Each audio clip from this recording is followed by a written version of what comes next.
CPM Malappuram ജില്ലാ സമ്മേളനത്തിൽ M V Govindan വിമർശനം. എം വി ഗോവിന്ദൻ RSS പരാമർശം നിലമ്പൂരിൽ തിരിച്ചടിയായി എന്നതാണ് വിമർശനം. എം വി ഗോവിന്ദന്റെ പരാമർശം മുസ്ലിം വോട്ടുകൾ ഏകീകരിക്കാൻ വഴിയൊരുക്കി എന്നതും പ്രവർത്തന റിപ്പോർട്ടിന്മേലുള്ള പൊതുചർച്ചയിൽ വിമർശനമായി ഉയരുകയാണ്. അരുൺ അമർനാഥ് ഉണ്ട്. അരുൺ, നിലമ്പൂർ തെരഞ്ഞെടുപ്പുമായി ബന്ധപ്പെട്ട വിമർശനം എം വി ഗോവിന്ദനെതിരെ CPI സമ്മേളനത്തിൽ ഉണ്ടാവുകയാണ്. ഇതുൾപ്പെടെ എന്തൊക്കെ വിമർശനങ്ങൾ, സംസ്ഥാന സർക്കാരിന്റെ പ്രവർത്തനങ്ങളുമായി ബന്ധപ്പെട്ടും എന്തൊക്കെ അഭിപ്രായ പ്രകടനങ്ങളാണ് പൊതുചർച്ചയിൽ ഉണ്ടാകുന്നത്?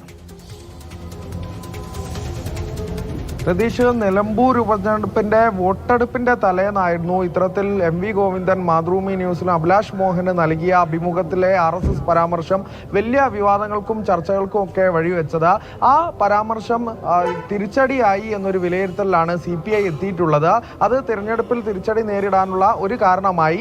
ഒപ്പം തന്നെ മുസ്ലിം വോട്ടുകൾ ഏകീകരിക്കാനും ഈ പരാമർശം കാരണമായി എന്നുള്ളതാണ് CPIയുടെ ഒരു വിമർശനമായി ഈ സമ്മേളനത്തിൽ വന്നിട്ടുള്ളത്. ഒപ്പം തന്നെ ഈ സമ്മേളനത്തിനുടനീളം ചോദിച്ച ചോദ്യത്തിലേക്ക് വന്നാൽ CPM നേതൃത്വത്തിനെതിരെ, ഒപ്പം തന്നെ LDF സർക്കാരിനെതിരെയൊക്കെ വിമർശനം ഉന്നയിക്കുന്നുണ്ട്.